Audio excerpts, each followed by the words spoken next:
मैं कहता हूँ वास्तु दोष कुछ नहीं होता। अगर नेचर किसी का बुरा नहीं करती है तो वास्तु दोष कैसे हो सकता है? आपको पता है भगवान कौन है? तो भगवान is Most people think growth begins with strategy. But what if it begins with the spaces we live and work in every day? Welcome to the first episode of The Sushyapa Show.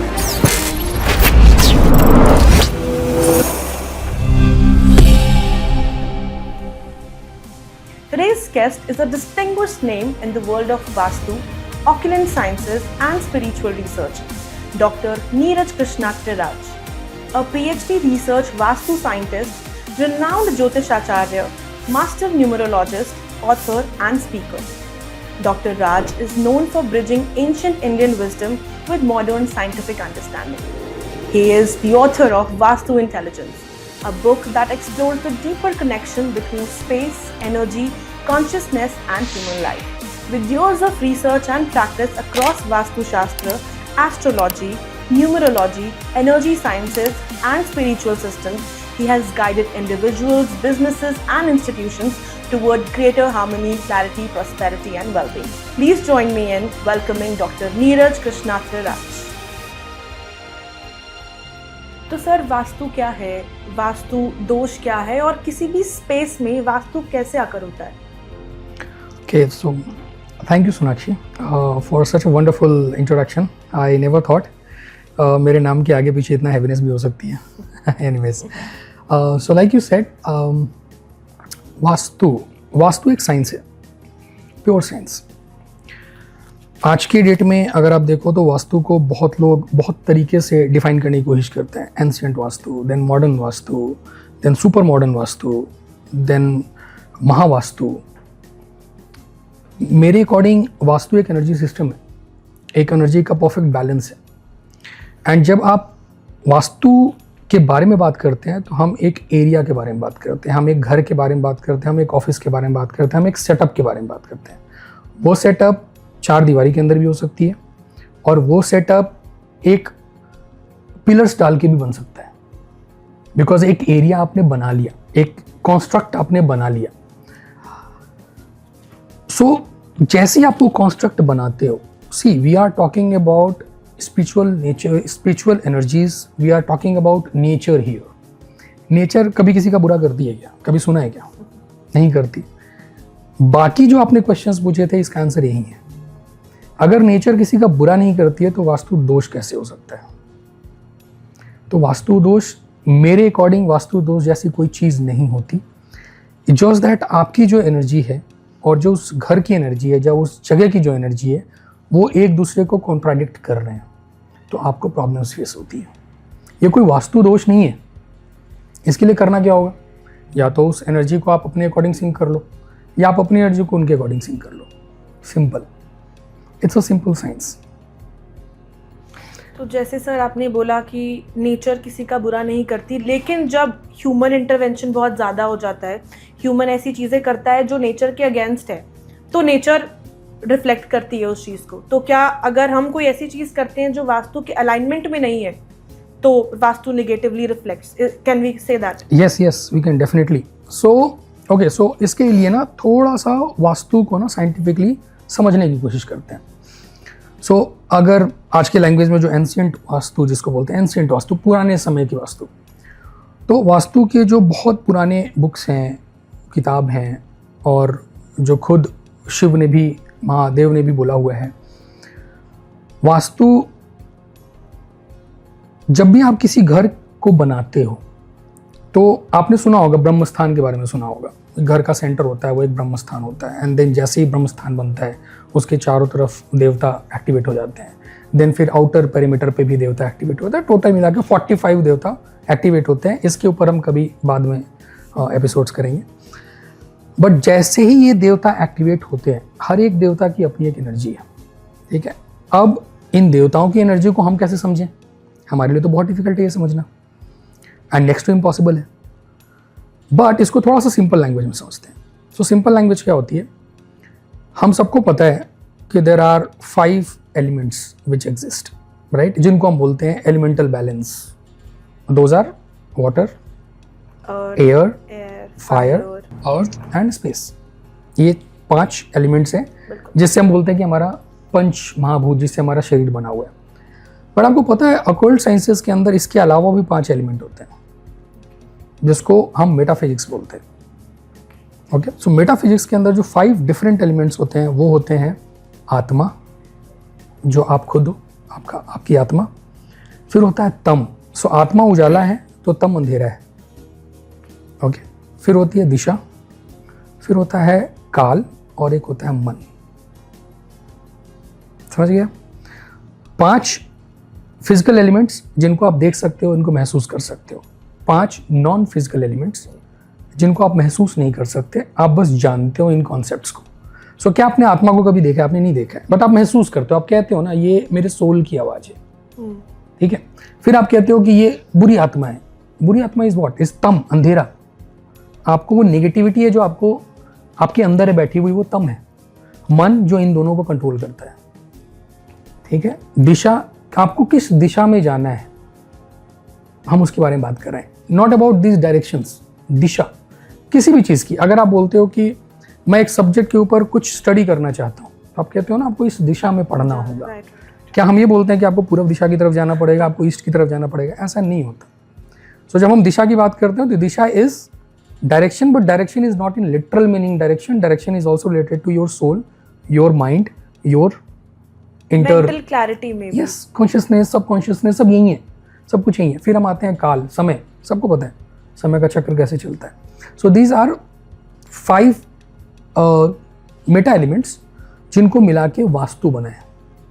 अब जब आप इन सबको एक जगह club करते हो तो एक एलिमेंटल बैलेंस पिक्चर में आता है, जिसको आप देख सकते हो, जिसको महसूस कर सकते हो, वो आप मानोगे भी। ओके, सो और जिसको आप देख नहीं सकते, महसूस नहीं कर सकते, उसको आप मानोगे नहीं।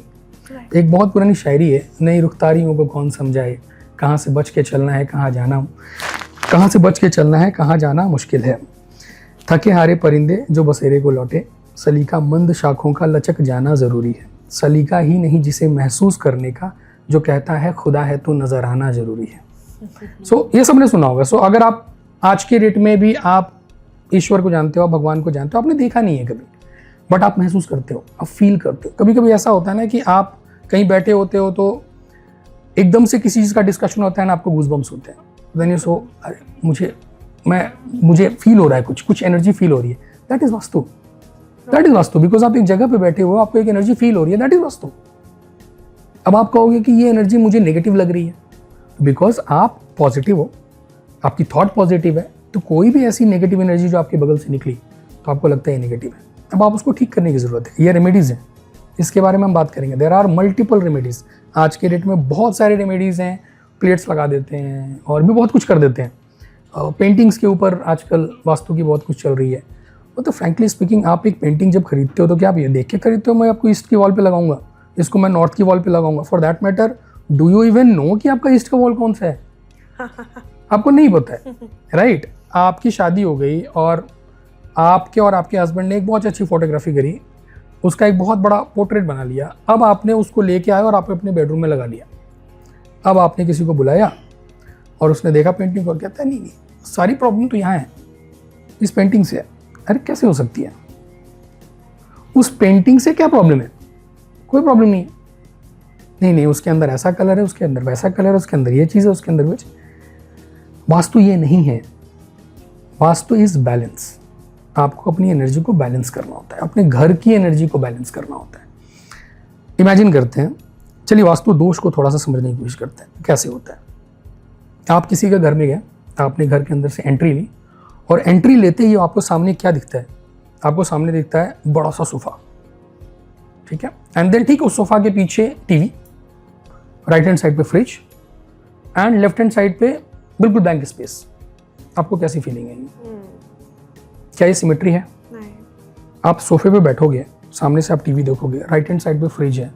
कॉमन सेंस है कि जब फ्रिज चल रहा होगा तो उसका हीट बाहर आ रही होगी। क्या आप कंफर्टेबल हो पाओगे बैठ के? एंड फ्रिज की आवाज़ हो रही होगी। अब एक वास्तु एक्सपर्ट जब वहाँ पहुंचेगा तो बोलेगा इस फ्रिज को हटा दो। कॉमन सेंस है, ये आप भी हटाओगे। ये उसके लिए वास्तु एक्सपर्ट की ज़रूरत नहीं है, वो आप भी हटाओगे। इसको बोलते हैं एलिमेंटल बैलेंस। सो 95% एलिमेंटल बैलेंस तो आप करके बैठे हो, बिकॉज नेचर आपका कभी बुरा नहीं करेगी, ठीक है। और जब बुरा करेगी तो आप ये समझ लेना कि कुछ कर्माज ऐसे हैं जिसको अभी आपको रीपे करना है। अब जितनी भी रेमेडीज होती हैं वास्तु की, जितने भी एस्ट्रोलॉजिकल रेमेडीज होती हैं, जितनी भी न्यूमरोलॉजिकल रेमेडीज होती हैं, उन रेमेडीज से हम कुछ ठीक नहीं कर रहे होते हैं, हम उस इम्पैक्ट को कम कर रहे होते हैं। इसको भी एक एग्जांपल ले लेते हैं। आप बीमार हो, एग्जांपल ले लेते हैं, आप बीमार हो और आपका ऑपरेशन होना है। आपको पता है आपका ऑपरेशन होना है, आप डॉक्टर के पास जाओगे, डॉक्टर बोलेगा देखो मैं आपको ऑपरेट तो करना पड़ेगा तभी आप ठीक हो गए। अब ऑपरेट करने के ना दो तरीके हैं। पहला, आप बैठो, मैं आपको कोई एनेस्थीसिया नहीं दूंगा, मैं आपको कोई दवा नहीं दूंगा और मैं सीधा ऑपरेट करूंगा। आपको बहुत पेन होगा, बहुत ब्लड निकलेगा। दूसरा तरीका क्या है, मैं आपको एक एनेस्थीसिया दे दूंगा, आपको कोई पेन फील नहीं होगा और आपका ऑपरेशन हो जाएगा और आप चले भी जाओगे। कौन सा तरीका आपके लिए अच्छा है? Second one. ये जितनी भी रेमेडीज है ना, सो एक काल क्रम में एक घटना घटित हुई है, एक इवेंट हुआ है, उस इवेंट में आपका रोल पॉजिटिव नहीं था, ओके। तो वो एक बीमारी थी जो आपके साथ अब चलती हुई आ रही है, अब वो बड़ी हो गई है बीमारी, तो उसका इलाज करना पड़ेगा। इलाज नेचर खुद करेगा। आप क्या करोगे? आप ये जो रेमेडीज लगाओगे ना, ये एनेस्थीसिया है, तो एक्टिविटी तो होगी बट वो एनेस्थीसिया आपको वो फील नहीं होने देगा। That is the only difference. आप समझ गए? जो स्टोन पहनते हैं, जो हम डिफरेंट रूल्स फॉलो करते हैं घर के अंदर, वॉशरूम को यहाँ से हटा के इधर लगा दो, मंदिर को इधर कर दो, इस तरह की कोई भी चीज़ होती है, वहाँ पर हम सबको और आपको सबको समझने की जरूरत, इवन व्यूअर्स को भी ये समझने की ज़रूरत है कि जब भी कोई ऐसा कुछ बोले क्वेश्चन कीजिए, क्यों? मैंने आपको बोला ये साइंस है, और साइंस है तो there has to be some logic. बिना लॉजिक के कुछ नहीं होता।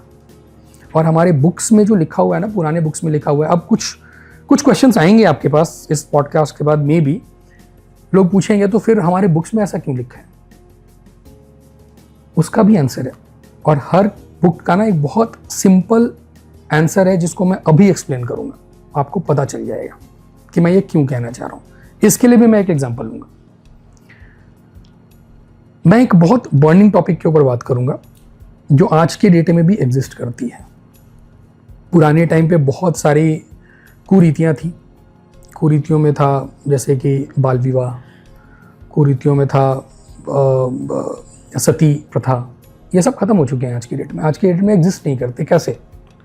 वो एग्जिस्ट इसलिए नहीं करते हैं बिकॉज हम पढ़ गए हैं, हम पढ़ के बड़े हो चुके हैं, हमने लॉजिक समझ लिया है और अब हम उस चीज़ को एड्रेस करना जानते हैं। हम अपना कॉन्शियस यूज़ करते हैं एंड समाउ हमने कॉन्शियस के साथ साथ सब कॉन्शियस माइंड को भी ट्यून कर दिया है, तो अब हम ओके हैं, परफेक्ट है।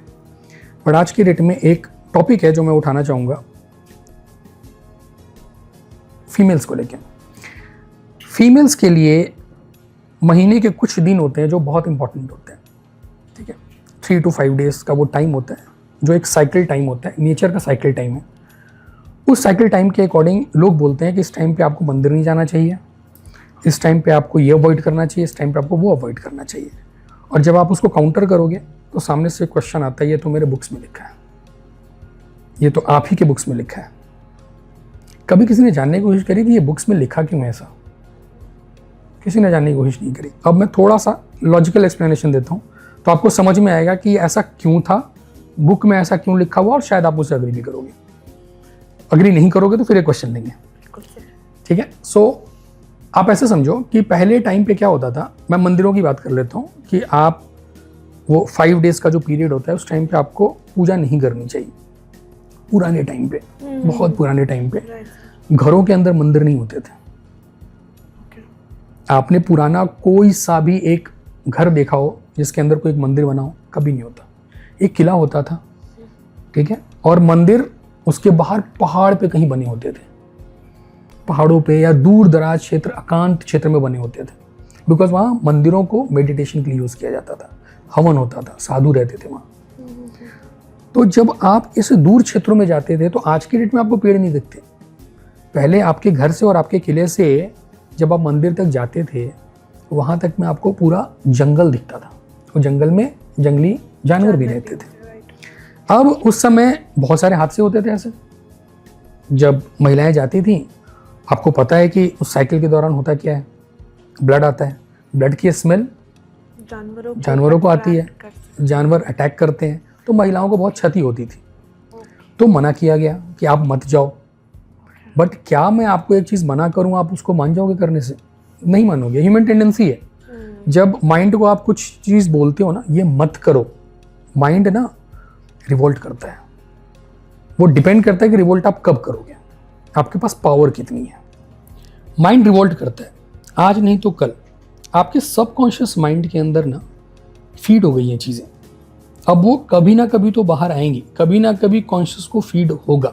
तो उस टाइम पे, पुराने टाइम पे, जब महिलाओं को ये बोला गया कि आप मंदिर ना जाएं, बिकॉज उसके पीछे ये रीजनिंग्स है। अब आप समझ सकते हो, आज के डेट में भी हम इन टॉपिक्स के ऊपर बात करने में बहुत झिझकते हैं। एक कुछ दबाव सा फील करते हैं जब हम इस बारे में बात करते हैं। तो आप समझ सकते हो उस समय कितना दबाव होता होगा। तो डायरेक्टली आप बता नहीं सकते हो किसी को भी बहुत कुछ। तो ऐसे मना किया गया कि आप मत जाओ, ठीक है। अगर मंदिर जा रहे हो और आपको आपके ऊपर एनिमल्स अटैक कर रहे हैं तो प्लीज डोंट गो। बट महिलाओं ने उसको कैसे लिया, हम क्यों नहीं जाएंगे? तो हमारे बुक्स में जब साधु और जो पुराने लोगों ने जब इस बुक को लिखना शुरू किया, तो उन्होंने कहा अगर हम सीधा लिख दें कि आप नहीं जाओगे या फिर आप मत जाओ, तो लोग मानेंगे नहीं कभी। तो उन्होंने क्या कहा, उन्होंने इसको रूल बना दिया कि अगर ऐसा कुछ हो रहा हो तो आप नहीं जा सकते। फोर्सफुल रूल है एक, ठीक है। अब ये रूल उस समय के अकॉर्डिंग था जब आप जंगलों से होके जाते थे। बट आज के डेट में जब पूजा घर आपके घर के अंदर है, तो क्या ये रूल अप्लाई होता है? बिल्कुल भी नहीं होता। ओके, इससे कॉन्सेप्ट क्लियर हुआ कुछ? तो उस टाइम पे फीमेल्स को लॉजिक के बिना ही बता दी गई थी बात कि आपको नहीं आप फीमेल्स को लॉजिक बता नहीं सकते थे। फॉर दैट एग्जांपल, आप किसी मेल को भी लॉजिक नहीं बता सकते थे, स्पेशली दोज टॉपिक्स जो बहुत टैबू था। राइट, एक टैबू था। उस टैबू को ब्रेक करना इतना इजी नहीं था। आप ये सोचो ना, एक सती प्रथा जो स्टार्ट हुई 1400 में, अब जाके खत्म हुई। आप सोच रहे हो हम बात क्या कर रहे हैं? हम बात कर रहे हैं 1000 BC, बिफोर क्राइस्ट की बात कर रहे हैं। तब से ये रूल्स हैं। विश्वकर्मा प्रकाश तब लिखी गई थी। उस समय के बुक्स के बारे में बात कर रहे हैं जिनकी अभी प्रतिलिपि भी नहीं मिलती लोगों को। हम उस समय की बात कर रहे हैं। बट लोगों ने इसको कैसे परसीव किया? मेरे पुराने बुक्स में लिखा है, मेरे ग्रंथों में लिखा है, तो हम नहीं करेंगे, ठीक है। ऐसा ये गलत है। 1000 BC की बात कर रहे हैं। 1000 BC पहले जहाँ पर इतना बड़ा टैबू हुआ करता था और उसको सॉल्व करना इतना ईजी नहीं था। सो आप जब कुछ चीज़ों को बताते हो ना, तो आप अब भी इस एंगल से, इस जो मैंने भी बताया, इस कॉन्सेप्ट से आप पुरानी किताबों को पढ़ना। आपको हर बुक्स के अंदर हर एक लाइन का एक लॉजिक समझ में आएगा कि कुछ हमारे जो पुराने समय पे जो साधु थे, जो संत थे, जो इस तरह की किताबें लिखते थे, जो इतना इन डेप्थ नॉलेज देते थे, वो इतने बेवकूफ़ तो नहीं हो सकते। और जहाँ पर हमारी सोसाइटी के अंदर माँ दुर्गा हैं, माँ सरस्वती हैं, ये भी फीमेल्स हैं, तो इतने तो बेवकूफ़ नहीं हो सकता वो कि वो इस तरीके की चीज़ों को इस तरीके से बैन करेगा। ऐसा नहीं हो सकता। कुछ ना कुछ तो होगा उसके पीछे। जो मैंने अपनी स्टडी करी है, जो मेरा रिसर्च कहता है, वो ये कहता है कि ये स्टडी, ये जो करते थे, उसके पीछे एक लॉजिक था। लॉजिक ये था कि अगर मैं इस चीज़ को एक रूल बना दूं तो लोग करना बंद कर देंगे। बट आज से 1000 BC पहले उनको ये नहीं पता था कि ये रूल जो है ना, पत्थर पे लिखी लकीर हो जाएगी, ये कभी हटेगी नहीं। सो हम ह्यूमन हैं, हम इवॉल्व करते हैं। समहाउ इस मैटर में हम कभी इवॉल्व भी नहीं कर पाए। और आज के डेट में जब हम इसकी बात करते हैं तो हम लोगों को डराते हैं। आप ऐसा नहीं करोगे तो ऐसा हो जाएगा, आप ये नहीं करोगे तो ये हो जाएगा। कुछ नहीं होगा, ऐसा कुछ नहीं होता। ये नेचर है, ये आपके साथ कभी बुरा नहीं करेगा। आपको बस अपने आप को नेचर के साथ अलाइन करना है। एक और इसके ऊपर एग्जांपल लेते हैं। अब एक बात बताइए, वास्तु दोष के बारे में आपने पूछा, वास्तु दोष क्या है? मैं कहता हूँ वास्तु दोष कुछ नहीं होता, वास्तु योग होता है। जो चीज़ें होती हैं वो पॉजिटिव्स होती हैं। आप उस पॉजिटिव एनर्जी को कितना अपने अंदर ले सकते हो, ये आपकी कैपेबिलिटी है। इसके लिए आप नेचर को क्यों दोष दे रहे हो? इसके लिए आप अपने घर को क्यों दोष दे रहे हो? Come on. हमारी हम एक बहुत पुरानी चीज़, एक छोटा सा एग्जाम्पल और लेते हैं, आपको समझ में आएगा, आपको हंसी भी आएगी। अभी मैं आपको बताता हूँ, हम जब छोटे थे और जब हम बड़े हो जाते थे ना, बड़े होते थे तो हमारी शर्ट छोटी हो जाती थी। क्या शर्ट छोटी हो जाती थी? हम बड़े हो जाते थे। सही बात है सर। एग्जैक्टली वहां पर भी हमारी यही आदत थी, हम अपने आप को नहीं मानते थे, हम कहते थे शर्ट छोटी हो गई है। तो अभी क्या होता है कि एनर्जी फ्लो कर रही है आपके इन्वायरमेंट में, आप उस एनर्जी को एक्सेप्ट नहीं कर पा रहे, आपकी वो कैपेबिलिटीज नहीं है, आपकी वो नॉलेज नहीं है, आप उस जगह तक पहुंच ही नहीं पा रहे हो, और आप कहते हो ये तो गड़बड़ है, ये मेरे को समझ में नहीं आ रहा, इसका ट्रीटमेंट करना पड़ेगा। और समहाउ कोई आता है एक्सपर्ट और आपको कुछ चीज़ें बताता है। अब वो जो चीज़ें बताता है, अब आप मुझसे सवाल पूछोगे कि फिर ऐसे कैसे होता है सर कि आपको एक पेंटिंग लगा दी गई और समहाउ चीज़ें ठीक हो जाती हैं? कम ऑन, वो एक सबकॉन्शियस माइंड के अंदर फीड कर दिया गया है। क्या आप दवाई लेने से ठीक हो जाते हो? एक मेडिसिन आप खाते हो, सर दर्द होता है, आप मेडिसिन लेते हो, तो क्या वो सर दर्द खत्म हो जाता है? जी नहीं, नहीं। मेडिकल साइंस से तो एक डॉक्टर है नेचुरोपैथी के, एक बहुत फेमस डॉक्टर है, मुझे उनका नाम याद नहीं आ रहा, उन्होंने बहुत क्लियरली बोला है कि आज के मॉडर्न मेडिसिन के अंदर दवाइयां बीमारी ठीक नहीं करती, दवाइयां उनको दबा देती हैं, दवाइयां उनको ठीक नहीं करती हैं।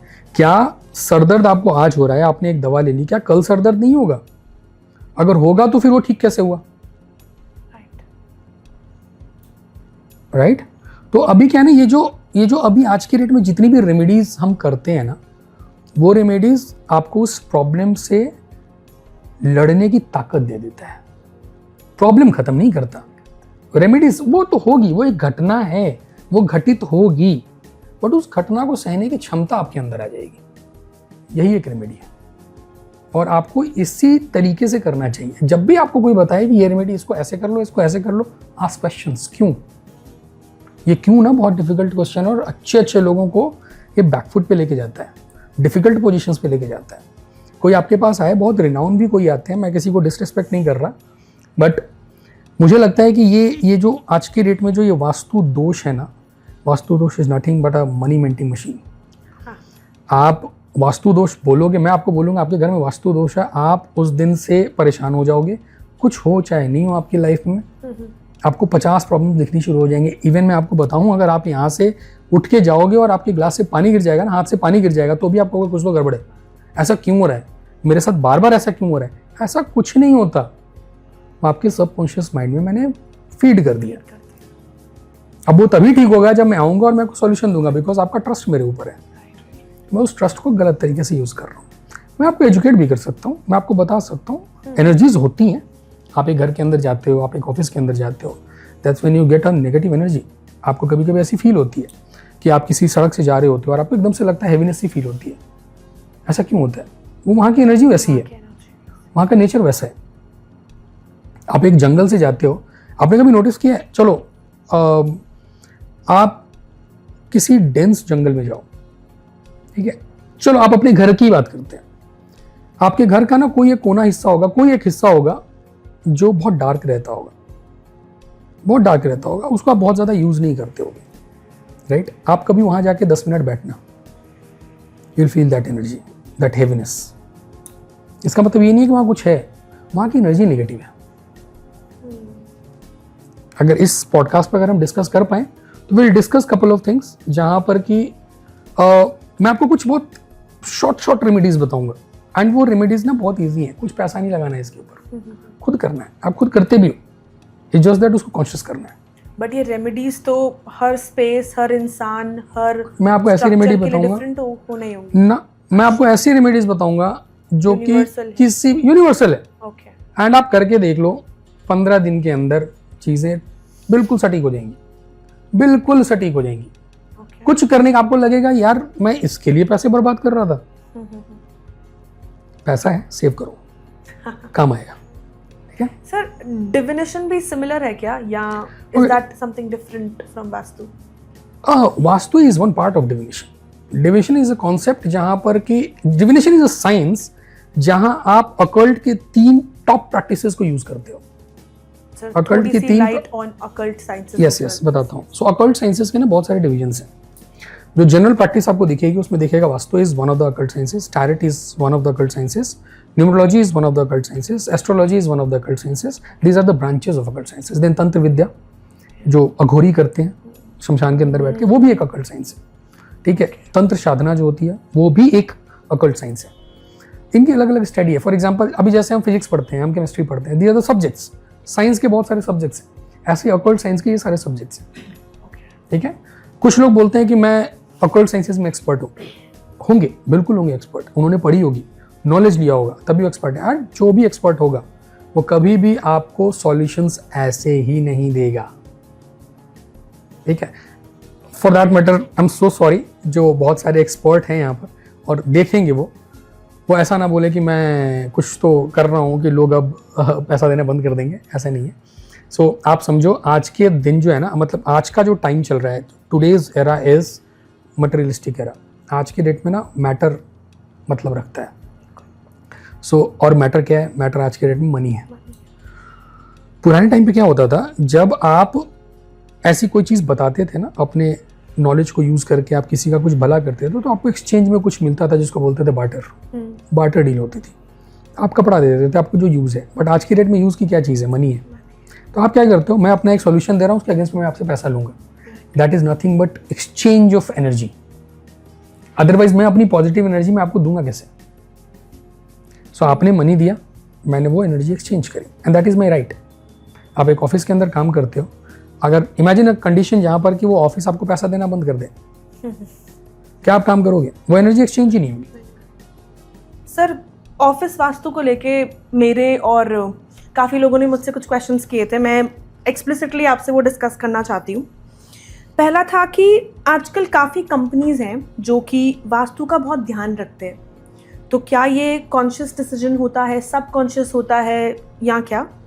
और ऐसा भी होता है कि कुछ कुछ ऑफिसेज में हम लोग एंटर करते हैं एंड 5 मिनट्स में वी फील कुछ तो नेगेटिव है, या वर्सेस किसी में भी बहुत पॉजिटिव भी फील होता है.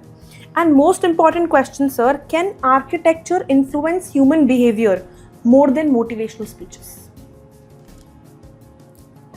The last question should be the first question, I think. And then उसके बाद उसके ऊपर ना बाकी सारे आंसर्स अपने आप आ जाते हैं. सो पहले मैं एक्सप्लेन करने की कोशिश करता हूँ कि जो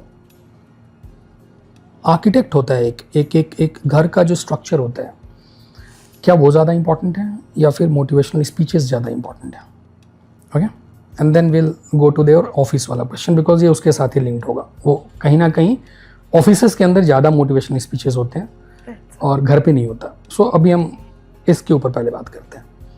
सो देखो, मेरे व्यूज़ में ना इसके ऊपर मैंने अभी तक कोई रिसर्च नहीं किया है, but I would like to answer this question.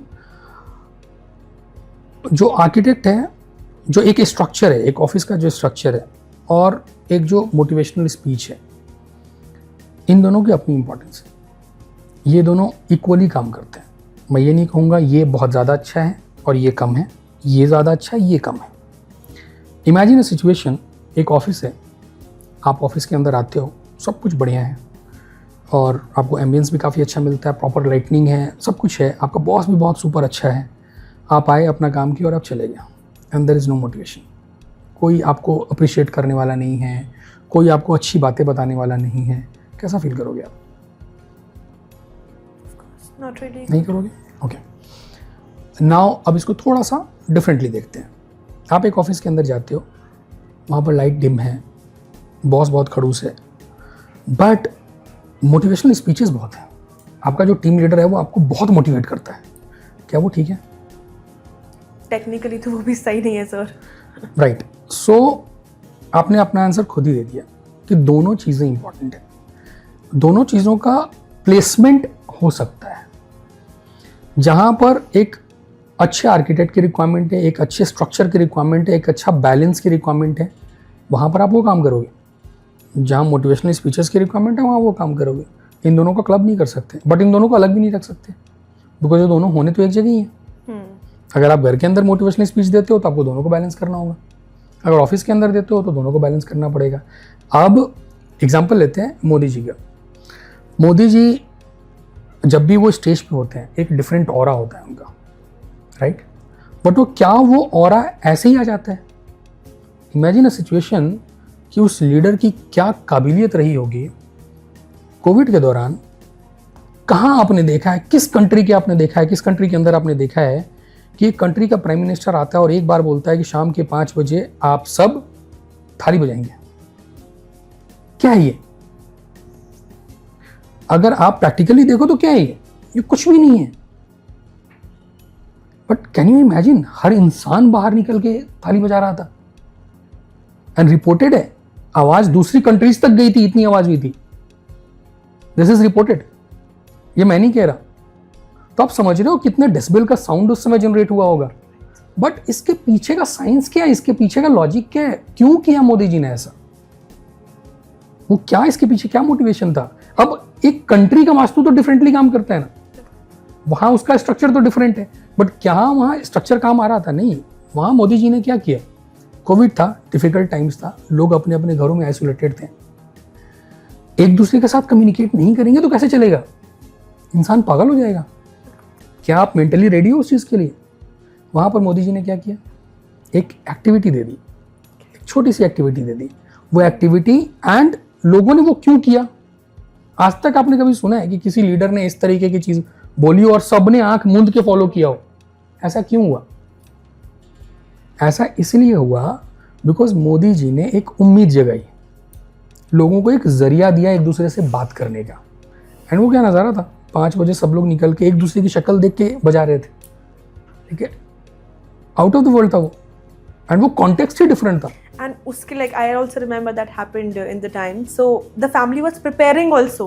क्या बर्तन लेना है, झंडा लेना है, छत पे जाना है, तो लोगों को कुछ एक्टिविटी मिली करने के लिए। जिसको जो मिला, छोटा बच्चा, मेरी बेटी बहुत छोटी थी उस टाइम पे, मुझे याद है वो अपने साइज के अकॉर्डिंग एक चम्मच और एक छोटी सी थाली लेके बाहर निकल गई थी मोदी मोदी बोलते हुए।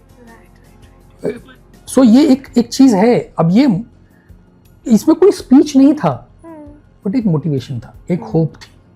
तो जिसकी जहां जैसी जरूरत होती है वैसा होता है। अब ऑफिस के अंदर जब बहुत ज्यादा मोटिवेशनल स्पीच होगा, excess of everything is bad और excess of anything is bad.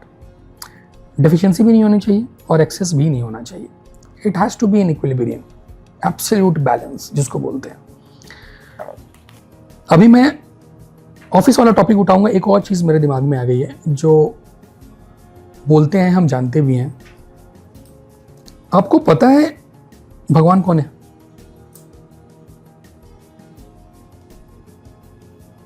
नहीं पता? कोशिश करता हूं एक्सप्लेन करने की, शायद आपको समझ में आए। सो हमारे को पता है 5 एलिमेंट। अगेन हम घूम के 5 एलिमेंट पे पहुंच रहे हैं। आप देखना, बार बार ध्यान देना, हम वहीं घूम के पहुंचेंगे।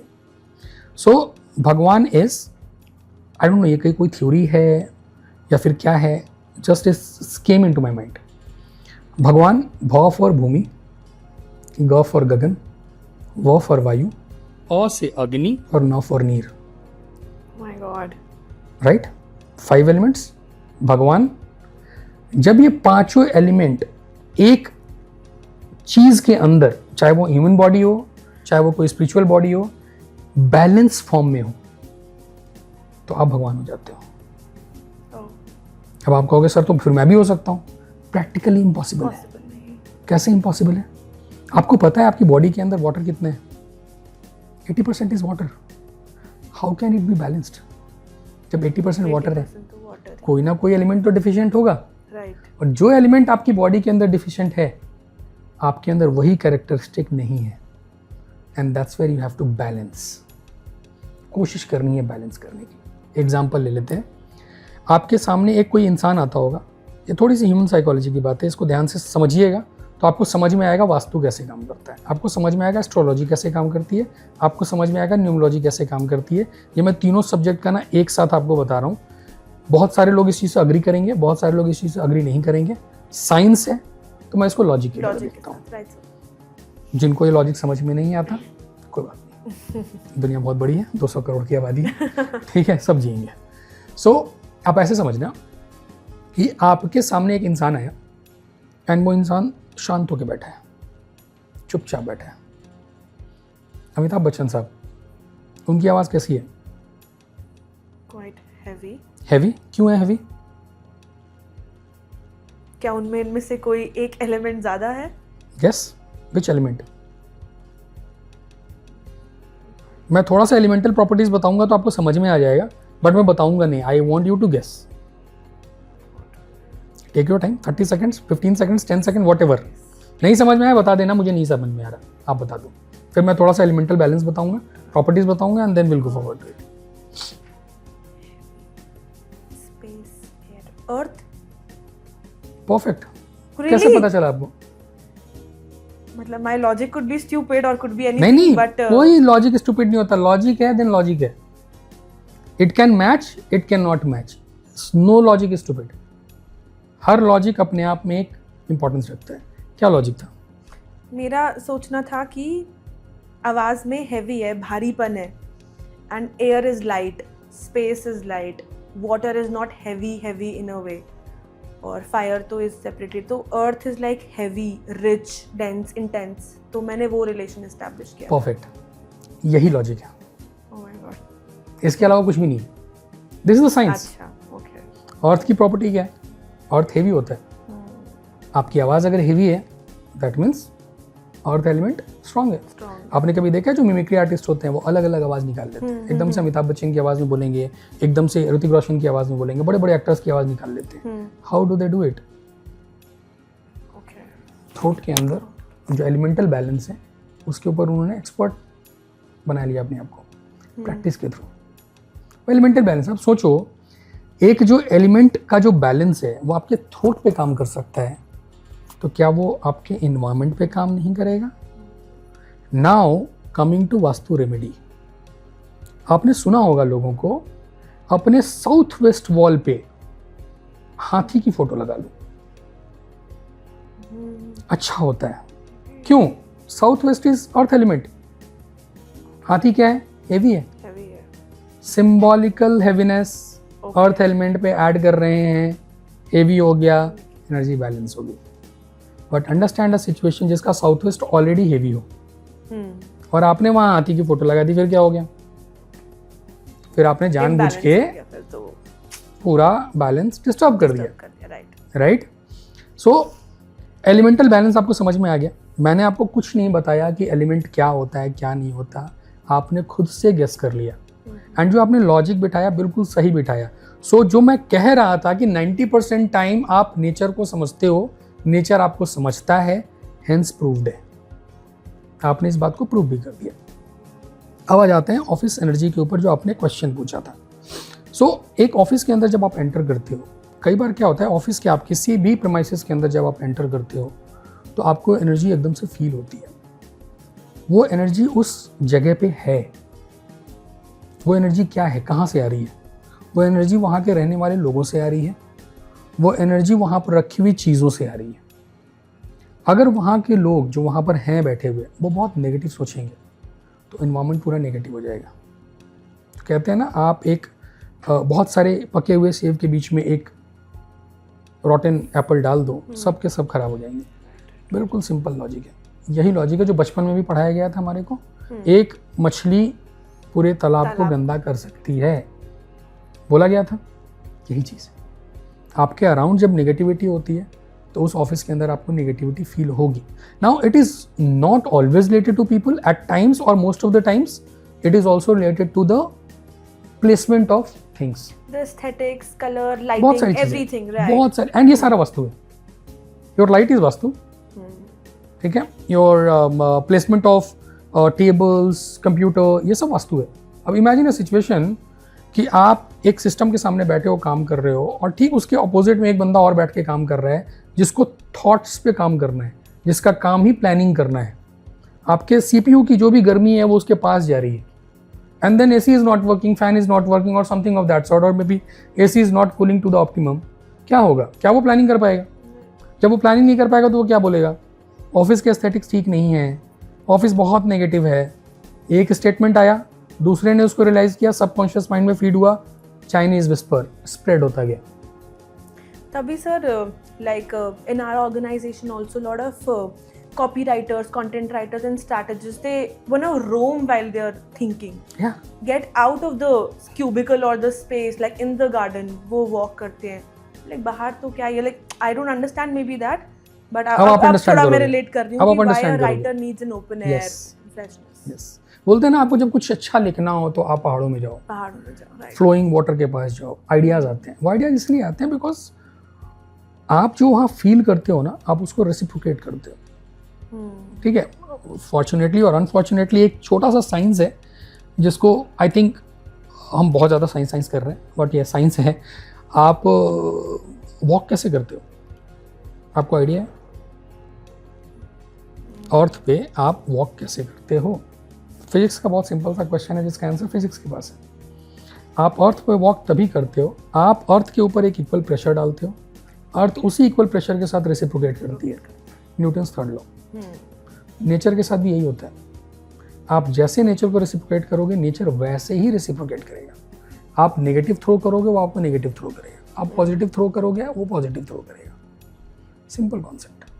और जब ये बहुत ज़्यादा होता है तो वहाँ की एनर्जी डिस्टर्ब होनी शुरू हो जाती है। अब आप कहोगे इनसे बचने का तरीका क्या है, कैसे बचा जाए? बहुत सिंपल सा तरीका है, एक रेमेडी अभी बता देता हूँ, चाहे आप घर पे हो चाहे कहीं पर भी हो। डू शफलिंग, शफलिंग करते रहो घर के अंदर, चीज़ों को स्टक होकर मत छोड़ो। बेड का पोजीशन ये है, अगले दिन बेड का पोजीशन थोड़ा चेंज कर दो, 6 मंथ्स के बाद फिर थोड़ा चेंज कर दो। नहीं कुछ हो सकता है, बेड उठाओ, नीचे से क्लीन कर दो, एयर पास होने दो। ठीक है, उससे क्या होगा, वो एनर्जीज जो स्टक एनर्जी थी वो मूव कर गई। That's how you do remedy, यही रेमेडी है। पुराने टाइम पे आपने कौन सा ये दीवान पलंग जो आजकल चलते हैं, बेड, दीवान बेड जिसके अंदर बहुत सारा स्टफ आप डाल देते हो, पहले टाइम पे होता था क्या? नहीं होता था। पहले टाइम पे एक तख्त होती थी, उसके ऊपर छोटी सी एक कुशनिंग होती थी, 4 पिलर्स होते थे और उस पर आप सोते थे, नीचे से एयर पास होता था, नेगेटिविटी नहीं आती थी, बुरे सपने नहीं आते थे। इस समय आएंगे। तो आपको यही करना है, सिंपल सी रेमेडी है, पूरे घर को वैसे करो। घर का कोई भी एक कॉर्नर है जहाँ डार्क है, लाइटन अप कर दो, इजी रेमेडी, इसमें तो कुछ जा नहीं रहा। जो घर का कोई कॉर्नर है जो यूज़ नहीं हो रहा है, स्टार्ट यूजिंग इट, वहाँ की एनर्जी मूव करेगी। जब एनर्जी मूव करेगी, वो है तो एक डायरेक्शन की ना, हर एक डायरेक्शन की अपनी एक एनर्जी है, उस एनर्जी को जब आप मूव करना शुरू करोगे वो भी अपने आप को फ्री फील करेगी, आपको पॉजिटिव रिजल्ट देगी। Simple vastu remedy. But sir बहुत सारे लोग हैं, बहुत सारे कंपनीज हैं जो खुद के हिसाब से एज पर वास्तु कंस्ट्रक्ट नहीं कर सकते। Maybe they are working या किसी को वर्किंग स्पेस में कर रहे हैं, या कोई छोटा सा इन हाउस सेटअप है, उन लोगों के लिए क्या रेमेडीज हो सकती हैं? ओके, सो अगर आप किसी को वर्किंग स्पेस पे जाओगे ना, इसको भी एक कुछ एग्जांपल से लेंगे, कुछ समझने की कोशिश करेंगे। आजकल को वर्किंग का बहुत ज़्यादा कॉन्सेप्ट है एंड ये अच्छा भी है, बिकॉज आप कम पैसे में एक अच्छा सा ऑफिस सेटअप ले सकते हो जहाँ आपको इलेक्ट्रिसिटी, जनसेट, बैकअप्स, इन सब की रिक्वायरमेंट नहीं होती, सेंट्रलाइजेशन मिल जाता है, सिस्टम्स मिल जाते हैं, आपको बस रिसोर्स लेके आना है, काम शुरू करना है, ईजी आप कर सकते हो, आपका काम बहुत ईजी हो जाता है। बट यू आर राइट, वहाँ का वास्तु कैसे आइडेंटिफाई करोगे? आपके बिजनेस के लिए वहाँ का वास्तु कितना सही रहेगा और कितना नहीं रहेगा। मैं उस पर एक चीज़ बोलना चाहूँगा, वहम मत पालो। दोबारा से रिपीट करूँगा, नेचर आपके साथ बुरा नहीं करता। आप जब को वर्किंग स्पेस देखने जाते हो तो हैव यू रियलाइज्ड आप उस को वर्किंग को फाइनलाइज करने के पहले 3-4 को वर्किंग स्पेस ऑलरेडी देख चुके होते हो, और जिसको आप फाइनलाइज कर रहे होते हो उसके साथ आपकी वेवलेंथ ऑलरेडी मैच कर चुकी होती है, तो वो बुरा नहीं करेगा आपके साथ। बिकॉज 90-95% टाइम मैच कर चुकी है, रेस्ट 5% एलिमेंटल बैलेंस है, वो हम ऑफिस के अंदर वैसे भी कर सकते हैं, वो तो हम वैसे ही बता देंगे, उसके अंदर तोड़ने फोड़ने की जरूरत नहीं है कि हम अपना एक नया ऑफिस बनाएं। अदरवाइज कोवर्किंग स्पेस में देयर आर मल्टीपल सेटअप्स जो आज के डेट में बहुत अच्छा कर रहे हैं, बहुत ही अच्छा कर रहे हैं। उनका अपना कोई ऑफिस सेटअप नहीं है, वो कोवर्किंग से काम कर रहे हैं। मैं ट्रिपल IT के इंक्यूबेशन सेंटर पे गया था, वहाँ पर देखने गया था, मैं वैसे ही पार्टिसिपेट करने गया था। मैंने वहाँ देखा बहुत सारे स्टार्टअप्स हैं जो छोटे छोटे केबिन से काम कर रहे हैं, इंक्यूबेशन सेंटर है, बहुत अच्छा कर रहे हैं। अब वहाँ के वास्तु के बारे में आप क्या बोलोगे? वास्तु है, साइंस है, वहम नहीं है। सर आजकल काफ़ी ट्रेंड चला है ऑफिसेज में पेट्स रखने का, या कोई भी कैट रखने का, किसी भी फॉर्मेट में। बहुत सारे हमने केसेस देखे भी हैं, लोगों ने पेट रखना शुरू किया है रिसेप्शन पे, जहाँ पे एंट्रेंस है, जहाँ पे मेन एंट्री है। तो इसका क्या वास्तु से लिंक है, रिलेशन है, या ये एक मॉडर्न ट्रेंड है? What is it? ना इसका कोई वास्तु से लिंक है और ना ही कोई मॉडर्न ट्रेंड है। आप अपने चॉइसेस को किसी और पे नहीं थोप सकते, ठीक है। पेट होना अच्छी बात है, उनकी एनर्जी बहुत डिफरेंटली रिफ्लेक्ट होती है। आप अगर कुछ मूवीज़ के अंदर आपने देखा होगा, हर एक इंसान के पास ना एक पेट होता था, कुछ मूवीज़ में है ये, राइट। वो क्यों दिखाते थे? बिकॉज एक एनर्जी थी, आप किसी के साथ अगर मैच नहीं कर पाओगे तो वो जो एनिमल है ना, वो आपको सेम एनर्जी रेसिप्रोकेट नहीं करता, आपकी एनर्जी वो ऑब्जर्व करता है, जो नेगेटिव एनर्जी उसको ऑब्जर्व कर लेगा और पॉजिटिव एनर्जी को थ्रो कर देगा, तो पॉजिटिविटी बनी रहती है। बट प्रैक्टिकल सिनेरियो में तो आप बोलोगे अगर ये ऐसा है तब तो बहुत अच्छी बात है, मैं कहता हूँ बहुत अच्छी बात है, बट क्या ये उस सिचुएशन के अकॉर्डिंग या हर एक इंसान के अकॉर्डिंग ये फिट बैठता है? अब आप एक इमेजिन करो, आपने एक जर्मन शेफर्ड ऑफिस रिसेप्शन पे रखा हुआ है, क्या आपके क्लाइंट या आपके स्टेक होल्डर्स फ्रीली मूव कर पाएंगे? अभी आपके बिजनेस के लिए सही है? फिर बहुत लोग तो मतलब like the trends that I have seen are like small dogs या small pets, but lot of people are not even comfortable with a dog anyway in the place. तो वो Vastu is all about harmony. Harmony चाहे वो placement चीज़ों की हो, चाहे animal की हो, चाहे आपके माइंडसेट की हो। आप एक जगह जाते हो और आप वहाँ से नौकरी छोड़ के 2 महीने में निकल जाते हो, that is all about harmony. आप वहाँ पर आपकी वेवलेंथ मैच नहीं हुई, आपने एक एनिमल रखा हुआ है वहाँ पर, गुड थिंग, बिल्कुल बुरा नहीं है, बट उसके लिए आपको अपने स्टेक होल्डर्स को पहले ध्यान में रखना पड़ेगा। क्या मेरे जो स्टेक होल्डर्स हैं, स्टेक होल्डर्स कहने का मतलब आपके एम्प्लॉइज़, स्टेक होल्डर्स कहने का मतलब आपका बॉस, स्टेक होल्डर कहने का मतलब आपके क्लाइंट्स, क्या वो इस सेटअप से कंफर्टेबल है? अगर वो कंफर्टेबल नहीं है तो सॉरी, फिर आपका वो एनिमल कितना भी पॉजिटिव क्यों ना हो, कितना भी क्यूट क्यों ना हो, वो घर पे ठीक है, ऑफिस एनवायरनमेंट में ठीक नहीं है। बट अगर आपके क्लाइंट्स अब आपका सेटअप ही ऐसा है जहां पर डॉग्स की रिक्वायरमेंट है, डॉग शेल्टर है, रखो, कोई दिक्कत नहीं है। दूसरी चीज़, आपको पता है जो एनिमल्स होते हैं वो बहुत ज़्यादा हेयर शेड करते हैं। अब जहाँ पर सिस्टम पे बहुत ज़्यादा काम हो रहा है, इमेजिन अ सिचुएशन कि वो हेयर शेड हो रहा है और वो सिस्टम के अंदर जा रहा है, कहीं ना कहीं जाके वो सिस्टम खराब कर देगा। प्रैक्टिकली फिजिबल है? हार्मनी नहीं है। जब हार्मनी नहीं है तो वो नहीं है फिर ठीक। जिस तरीके का बिहेवियर आप फील करते हो उस तरीके से रेसिप्रोकेट करते हो, आपको उसको बिहेवियर को करेक्ट करने की ज़रूरत है, अपने स्टेक होल्डर, अपने क्लाइंट को माइंड में रखने की ज़रूरत है। सर डिविनेशन के और भी काफ़ी एस्पेक्ट्स हैं जैसे आपने बताया, तो मैं थोड़ा सा चाहती थी कि हमारे व्यूअर्स न्यूमरोलॉजी के बारे में भी जानें। ब्रांड नेम्स, हमारे नेम, जैसे आपका नाम डॉक्टर नीरज कृष्णात्रे राज, क्या ये आपका ओरिजिनल नेम था और was this an evolution of you learning numerology? How did this happen? तो ये कैसे सर, थोड़ा सा बताइए please. Okay, interesting question. So numerology is all together a very different science, very different science. Vastu से बहुत डिफरेंट है, though it also talks about your number system and then again elemental balance, but ये बहुत ज़्यादा ना numbers के ऊपर fix हो जाता है एंड नंबर्स के ऊपर ही बात करता है। अब इसको भी ना थोड़ा सा नेचर के फॉर्म में समझने की कोशिश करेंगे कि नेचर ने नंबर्स को जब बनाया और नंबर्स जब इन्वेंट हुए तो ये ऐसा ही क्यों था और ऐसा ही क्यों हुआ, उसको हम किस तरीके से स्टडी करते हैं, ये सारी चीज़ें। So numerology is nothing but understanding of numbers. अब इस नंबर्स की अंडरस्टैंडिंग ना बहुत डिफरेंट है हर इंसान के लिए, बट समहाउ जो स्ट्रक्चर है वो सेम है। The way we count 1 2 3 4 5 6 7 8 9 10, foreign में भी यही काउंट होता है 1 2 3 4। The language can differ but 1 2 3 4 5 6 7 8 9 10 ही है। आप जर्मन में जाओगे 1 2 3 होता ही है, कन्नड़ पढ़ोगे 1 2 2 3 4 होता ही है। सो आप चेंज नहीं कर सकते इस चीज़ को, वो नंबर सिस्टम है। क्या कभी ये फैसिनेट नहीं करता ऐसे कैसे है? ऐसा क्या हुआ होगा कि हर किसी ने नंबर 1 को 1 की तरह आइडेंटिफाई किया, हर किसी ने नंबर 2 को 2 के लिए आइडेंटिफाई किया?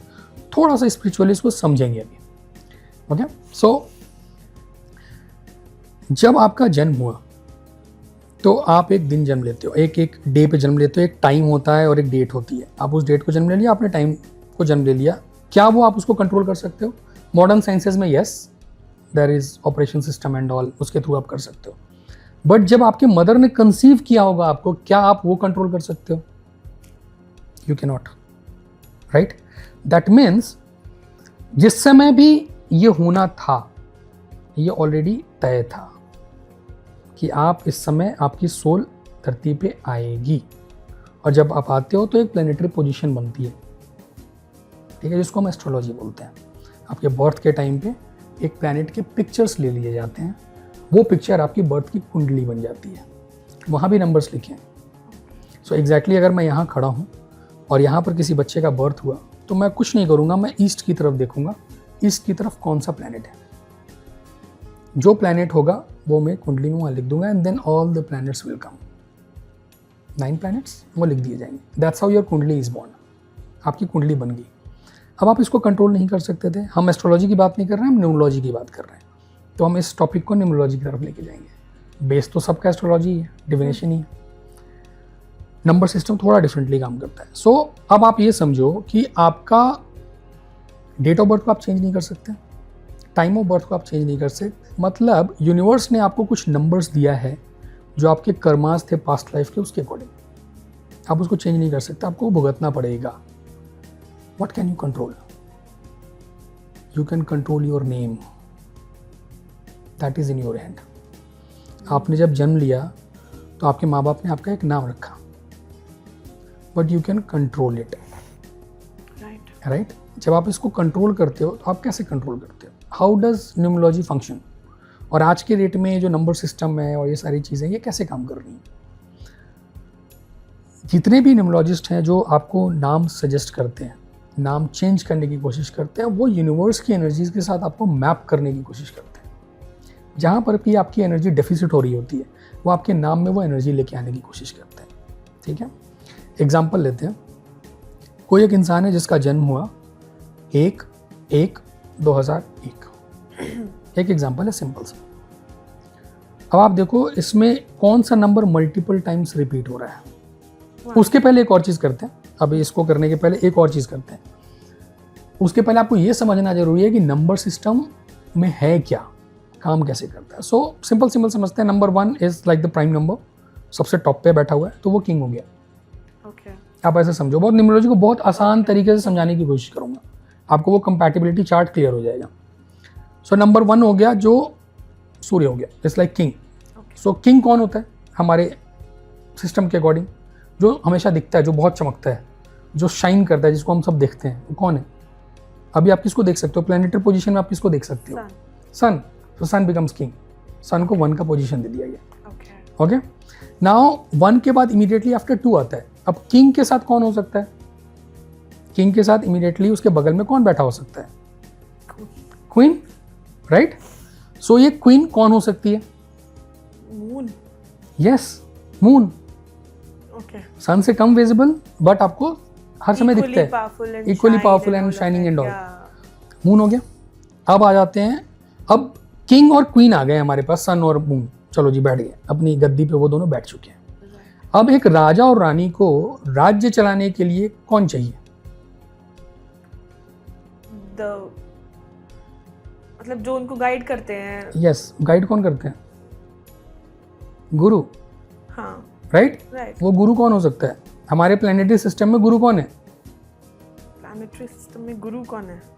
गुरुवार, Thursday. Thursday is for which planet? Jupiter, Brihaspati, देवताओं के गुरु। सो थर्ड पोजीशन पे गुरु आ गए। चलो जी, हमने गुरु को भी उनका स्थान दे दिया, राइट? अब जब राजा आ गए, रानी आ गई, गुरु आ गए, तो राजा की महत्ता पता कैसे चलेगी कि राजा राजा है? उसके लिए कोई विलेन चाहिए। तब तो राजा पता चलेगा। प्रजा तो बाद में आइडेंटिफाई करेगी, प्रजा तो है ही, प्रजा तो हम सारे हैं। बट उस सिस्टम के अंदर कौन है ऐसा जो कि राजा के अगेंस्ट खड़ा हो सकता है? वो विलेन है। अब पुराने कहानी पे जाओ, राजा को कौन अटैक करता था पुराने टाइम पे? Is this something with Rahu? Yes, Rahu is the villain. So 4 number Rahu का आ गया। ठीक है। अब एक समझो, एक राज्यसभा के अंदर राजा भी खड़ा है, रानी भी बैठी हुई है, गुरु भी बैठे हुए हैं और विलेन भी खड़ा हो गया। बट राजा और रानी की लाइफ जो है ना, अधूरी है। इनकी लाइफ कैसे पूरी होगी? They need to have a baby. Baby? Who can be the baby? और बेबी इन सबके सबसे पास होता है। तो सन के सबसे पास कौन सा प्लेनेट है? मरकरी। बुध। सो 5th नंबर बुध का आ गया। अच्छा, राइट। अब ये सारे आ गए। अब इनके सामने कोई ऐसा भी तो होगा जो बुध होगा, जो मरकरी है, जो बच्चा है, उसको कुछ गलत जानकारी भी देगा। बट अगर मरकरी आ गया है तो भाई राजा और रानी का बेटा है तो उसको चाहिए ना लग्जरी। वो लग्जरी कौन दे सकता है? शुक्र, वीनस। 6 नंबर वीनस को दे दिया गया। अब आपकी लाइफ में लग्जरी भी आ गई, गुरु भी आ गए, राजा भी है, रानी भी है, पुत्र भी है, बट एक समय आएगा जब आपको कुछ तो चाहिए होगा। थोड़ा सा आप डिस्ट्रैक्ट तो हो गए। डिस्ट्रैक्शन में कौन आ गया? केतु आ गया, मोक्ष, 7 नंबर, राइट। अब जब आप इतना सारा कुछ करके बैठे हो तो कोई तो लेखा जोखा करने वाला होगा। वो लेखा जोखा करने वाला कौन? शनि। कर्म 8 नंबर शनि का हो गया। एंड देन जब ये सारा चीज हो गया तो हो सकता है आपका जो एक किंगडम बना उस पर कोई अटैक भी कर सकता है ना। जब इतनी सारी चीजें हो गई, पॉजिटिव भी हो गया, नेगेटिव भी हो गया, सब कुछ हो गया, कोई अटैक भी कर सकता है। उस अटैक से बचाने के लिए आपको कौन मिलेगा? That is the senapati. And देवताओं के सेनापति कौन? Mangal, Mars. 9 number is for Mars. 1 to 9 clear हो गया। अब जैसे ही मैंने आपको एक किंगडम के फॉर्म में समझाया तो अब आपको समझ में आ गया होगा 5 is the center, Mercury is the center. That means that 5 number balances all number. अगर एक राजकुमार राजा के पास है, एक राजकुमार उस किंगडम में है तो वो किंगडम बैलेंस्ड है। लोगों को पता है ये कभी ना कभी तो राजा बनेगा, they can look up to him. So एक बैलेंस आ गया। अब जो हमने एग्जांपल लिया था 1-1-2001, इसमें आप बताओ सबसे ज्यादा नंबर कौन सा है? नंबर कौन सा है? Like the multiple times, multiple frequency में कौन सा नंबर है? 1 है। अब आप एक समझो, एक किंगडम है जो आपकी लाइफ है, उस लाइफ के अंदर 3-3 राजा बैठे हुए हैं। आपकी लाइफ कैसी होगी? कॉन्फ्लिक्टिंग होगी। अपने ही डिसीजंस को चैलेंज करोगे। दैट्स 111। अब समझ में आया? अब आप ऐसे समझो, देन इस 111 के साथ और कौन सा नंबर है आपके साथ? 2। somehow your life is little balanced. ठीक, अब इन सबका सम कर दो। और may be the romance angle in your life is balanced, कह सकते हो। देन आप इन सबको सम कर दो। 1-1-1-2 कितना हुआ? 5। Now here comes the Mercury. So इन सबका सम करते ही मरकरी आ गया, आपकी लाइफ बिल्कुल बैलेंस हो गई। So this 1-1-2001 has an energy of king, also has an aura of queen, at the same time he has a perfect balance. ठीक है, but can you see there are multiple numbers missing? Yeah, of course. तो उन numbers की energy तो होगी नहीं आपके पास। For example Rahu की एनर्जी नहीं होगी। राहु एक विलन की तरह पोर्ट्रे होता है, but you know Rahu is also discipline. अगर राहु का नंबर है तो राहु इज डिसिप्लिन। आपके पास जुपिटर नहीं है, गुरु का ज्ञान नहीं है आपके पास, आपके पास वीनस नहीं है, शुक्र नहीं है आपके पास, आपके पास स्पिरिचुअलिटी केतु नहीं है, आपके पास कार्मिक आपके कर्मों का फल देने वाला शनि नहीं है। तो आपको रिजल्ट्स कैसे मिलेंगे? आप कर्म करते जाओगे, आपको रिजल्ट ही नहीं मिलेंगे। अब इस नंबर के अकॉर्डिंग आप एक इंसान को अगर प्लॉट करो तो आपको समझ में आ जाएगी चीज़ें। 40-50% चीज़ें तो इस इंसान के बारे में पता चल जाएंगी कि किस तरीके का इंसान होगा। राइट, एब्सोल्युटली राइट, आपको पता चल गया। अब एक नंबर के बहुत सारे कॉम्बिनेशंस होते हैं, बहुत सारे एट्रीब्यूट्स होते हैं। सबसे प्रोमिनेंट एट्रीब्यूट कौन सा होता है वो उस इंसान के अंदर दिखेगा, जो आपको पता चल जाएगा अगर आप थोड़ा सा स्टडी कर लो। नाउ इन नंबर्स में अगर मुझे वो सारे नंबर्स लेके आने हैं तो मैं क्या करूँगा? मैं आपके नाम में कुछ चेंजेस करूँगा। That's how numerology function. मैं एनर्जीज को लेके आता हूँ जानबूझ के। So you rightly said my name, ठीक है। My name is Neeraj Krishnatra Raj. Neeraj Raj was my earlier name.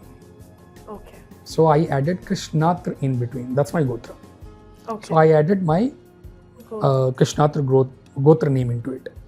So पहले जो मेरे नाम का सम होता था नीरज एंड राज, इसका सम आता था 5. That's a perfect balanced. But I already have a 5. My birth chart I already have a 5. Okay. I do not need more balance. What I need was authority. Okay. So I did Krishnatra. Just by adding this Krishnatra, number chart पे जो मैंने name chart बना वहाँ पर मेरे नाम में 1 add हो गया। Okay. मैंने इन काम को अपने 1 पे लेके गया, जो मेरा कंपैटिबिलिटी बनती थी मेरे डेट ऑफ बर्थ के अकॉर्डिंग। Right. ठीक है, सो नंबर अलाइनमेंट हो गई। अब इस नंबर अलाइनमेंट से कुछ चीज़ें तो ठीक होनी शुरू हो जाती हैं। नेगेटिव इम्पैक्ट भी होते हैं, बट उन नेगेटिव इम्पैक्ट्स को हम बहुत डिफरेंटली हैंडल करते हैं। हर एक चीज़ जो आप यूनिवर्स में आपको दिया नहीं है और आप यूनिवर्स से जबरदस्ती लेने की कोशिश कर रहे हो, कुछ ना कुछ इम्पैक्ट तो वो आपको देगी। बिल्कुल बिल्कुल। राइट, वो आपको ऐसे फ्री में तो देगी नहीं। वो जो नेगेटिव इम्पैक्ट है उसको हम अपने अच्छे कर्मों से ठीक करने की कोशिश करते हैं, और कुछ नहीं करते। कुछ नहीं देना किसी को, अच्छे कर्म करने, इससे हो जाता है।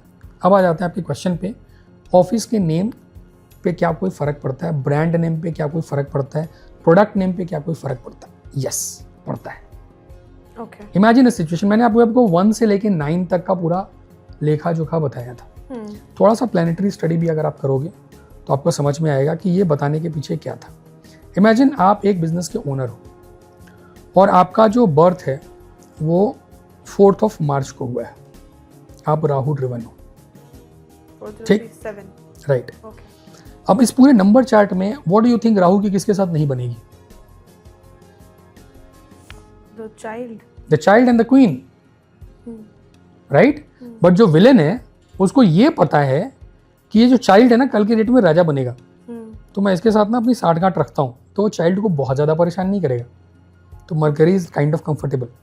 तो अगर मरकरी से जुड़ी हुई चीज़ों का कोई बिजनेस करता है 4 नंबर वाला, तो काइंड ऑफ कंफर्टेबल रहेगा, ठीक ठीक चलेगा, बहुत ज़्यादा ग्रो नहीं करेगा। बट अगर उसने मून से जुड़ी हुई चीज़ों का व्यवसाय कर लिया, फॉर एग्जाम्पल दूध, ठीक है, फॉर एग्जाम्पल कृषि, फॉर एग्जाम्पल फिश, जो फिशरी होती है, फॉर एग्जाम्पल वाटर से रिलेटेड कोई भी काम, चावल, एग्रीकल्चर जो मैंने आपको बताया, फॉर एग्जाम्पल राइटिंग से रिलेटेड कोई भी काम होगा, नहीं चलेगा। वो कर ही नहीं पाएगा, बिकॉज वो एनर्जी मैच ही नहीं करेगी। आप एक राहु के साथ आप कह रहे हो चंद्र तुम बैठ जाओ, और तुम ना एनर्जी हो, चंद्र कहेगा मैं कंफर्टेबल नहीं हूँ भाई, बिल्कुल, है ना, वो करेगा ही नहीं काम। हाँ, बट इस राहु के साथ आप किंग को बिठा दो, मार्स को बिठा दो, मार्स कहेगा तू कर चाहे नहीं कर, मैं तो कर लूंगा काम, मैं तो सेनापति हूँ भाई, मैं तो नहीं करने वाला आपके साथ कुछ, मतलब मैं तो ऐसा नहीं है कि मेरे को कुछ कॉन्फ्लिक्टिंग आएगा, जो कॉन्फ्लिक्ट आएगा मैं खुद ही संभाल लूंगा। सो वो बिजनेस अपने आप फ्लरिश कर रहा होगा। सो एक राहु ड्रिवन इंसान अगर रेस्टोरेंट का बिजनेस करता है, बहुत अच्छा चलेगा। मार्स का बिजनेस है, अच्छा चलेगा, वो अपने आप चलेगा, आपको कुछ करने की जरूरत भी नहीं पड़ेगी। ऐसे डिकोड होता है। अब एक ऑफिस है, अब आपको ये एग्जांपल समझ में आ गया? बिल्कुल।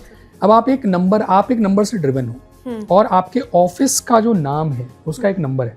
अब अगर ये दोनों नंबर कंपैटिबल नहीं है तो क्या वो ऑफिस फ्लरिश करेगा? व्हेन यू नो कि ऑफिस के नाम को आप कंट्रोल कर सकते हो, तो why can't you have a compatible number, right? That's how office and brand name function. Similarly आपने एक ऑफिस का नाम बना लिया, अब उसका आपने ब्रांड नेम बना रहे हो, या कोई ब्रांड प्रोडक्ट लॉन्च कर रहे हो, तो उस प्रोडक्ट का नाम भी आपके ऑफिस के नाम के साथ मैच करना चाहिए। ये जितना इजी तरीके से मैंने बताया इतना इजी होता नहीं है, because you have to do a lot of study. कैसे करना होता है? आपके पास लेट्स से फॉर एग्जांपल सोसियापा शो को ना अब आप ब्रेक करके देखना न्यूमरोलॉजी पॉइंट से, ठीक है, देन आपके जो भी ओनर है उनके डेट ऑफ बर्थ को आप मैच करके देखना, क्या वो मैच कर रहे हैं? आई बेट वो मैच कर रहा होगा। Oh, is it? Yes, otherwise ये चलता नहीं, अदरवाइज ये शो नहीं होता। ऐसा होता है, ठीक है। अब आप एक चीज और देखना, मैं अपनी लाइफ से एग्जांपल देता हूँ। I am driven by Rahu by the way, okay, so my date of birth is 4th, so I am driven by Rahu, and मेरा जो छोटा ब्रदर है he is driven by Ketu, 7 number, okay. Now you see Rahu and Ketu, क्या conflicting है? नहीं हो सकता ना, राहु केतु में कभी कॉन्फ्लिक्ट नहीं आ सकता, right? You meet my younger brother, you will feel it. So ये है। सर कुछ रेमेडीज भी दीजिए ना, आपने कहा था that you will give it for our viewers. हाँ, जरूर। सो रेमेडीज में क्या ना, देखो रेमेडीज के अंदर आप वास्तु रेमेडीज में जैसे मैंने आपको एक चीज तो बताई आपको कि आपको शफलिंग करनी है चीजों की। सो हर 6 महीने ऑब्वियस डेली पॉसिबल नहीं है, और आप मंथली भी नहीं कर सकते because everybody has a very busy life. तो आप क्या कर सकते हो, and that is why Deepavali के टाइम पे आप पूरे घर की सफाई करते हो, दैट इज व्हाई आप होली के टाइम पे पूरे घर की सफाई करते हो। उसकी वजह यही है, आप घर की चीज़ों को रीशफल करते हो, सब कुछ साफ करते हो। अदरवाइज लास्ट ईयर आपने पेंट कराया था, इस साल करने की क्या जरूरत है? आपके घर पे डेली झाड़ू और वो सब तो लगता ही है, सफाइयाँ तो होती हैं, फिर आपको पूरी घर की सफाई करने की क्या ज़रूरत है?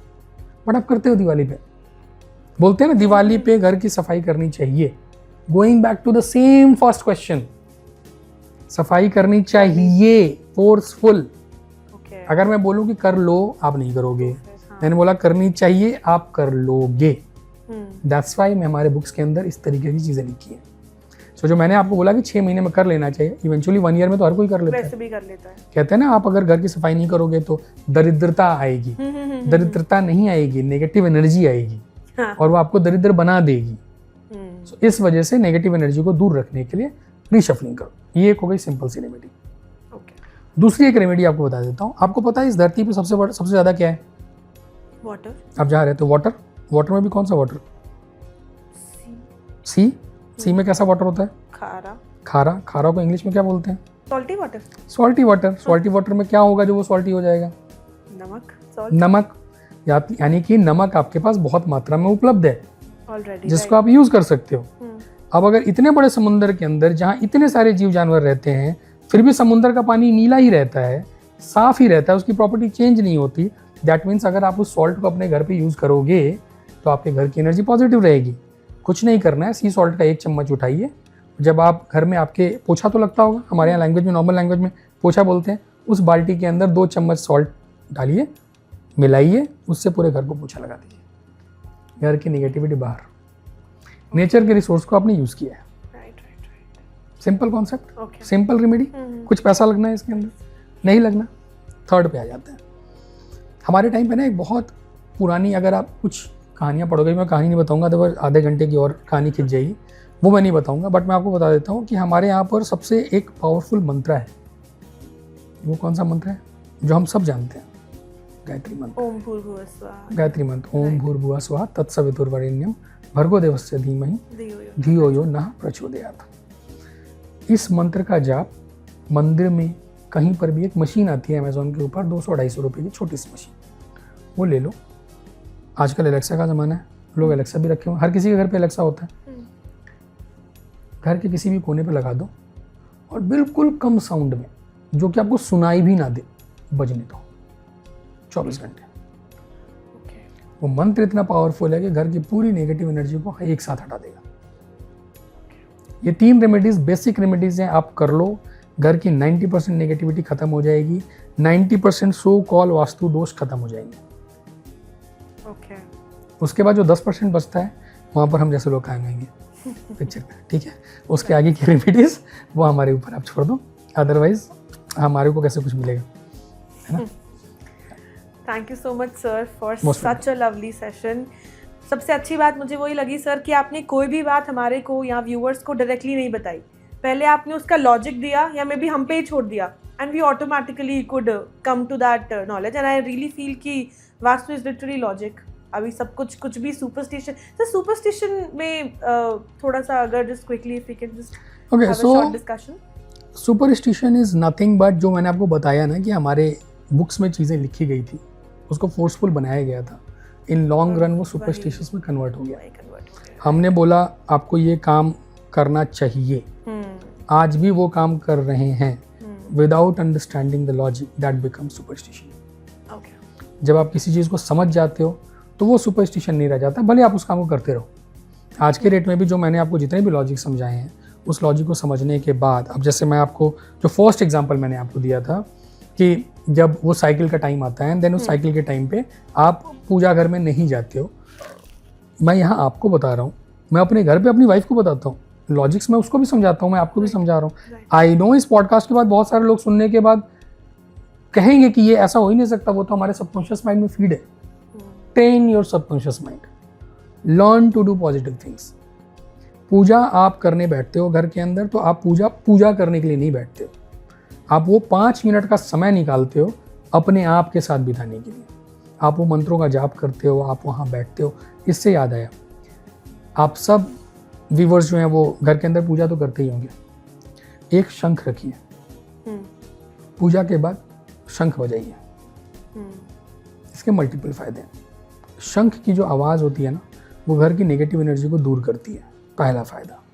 दूसरा फ़ायदा, जब आप शंख बजाते हो तो आपके जो लंग्स है ना, उसके अंदर एयर फिल होता है, and then for air pressure के साथ निकलते हैं, आपके लंग्स हेल्दी होते हैं। ठीक है, जब आपके लंग्स हेल्दी होगा, आपको पता है आपकी लाइफ के अंदर जो प्राण ऊर्जा होती है वो प्राण ऊर्जा आपके लंग्स के थ्रू जाती है। आप जो वायु लेते हो, वायु प्राण ऊर्जा है, वायु रोक दी जाए तो क्या होगा? आप नहीं बचोगे। सो नेचुरोपैथी के ऊपर जिसके बारे में हम फिर कभी बात करेंगे, नेचुरोपैथी में होता क्या है। नेचुरोपैथी में वायु को एक एनर्जी के फॉर्म में देखा गया है, जो हमारे इसमें भी देखा गया है। जब आप, और इस वायु से एनर्जी लेने के लिए आपकी बॉडी के अंदर एक ऑर्गन है जिसको बोलते हैं lungs. Lungs is very important. अगर लंग्स हेल्दी है तो आप पूरे के पूरे हेल्दी हो। जब आप हेल्दी हो तो आपके आसपास का इन्वायरमेंट हेल्दी है। जब आसपास का इन्वायरमेंट हेल्दी है तो आपका घर पॉजिटिव है। सिंपल कॉन्सेप्ट है, राइट? जब आप शंख बजाएंगे तो आप क्या करेंगे? आप अपने लंग्स को ट्रेन कर रहे हैं। You be healthy, you be healthy, you be healthy. जब ऐसा कुछ होगा, इन्वायरमेंट अपने आप पॉजिटिव होता जाएगा, अपने आप घर सही होता जाएगा। एक साथ दो काम। तो ये चौथी रेमेडी थी, मस्ट टू कीप अ शंख, right? Thank you so much, sir, for joining us in today for this lovely and such an insightful session. And I'm sure हमारे viewers भी जिन्होंने आज का ये पूरा session देखा will be very inquisitive to know more about what next we can come up with, sir. So whatever doubts, questions you have, आप comments छोड़ सकते हो, and then we'll surely plan a next session with sir. Thank you so much and stay tuned to the Soshiapa Show.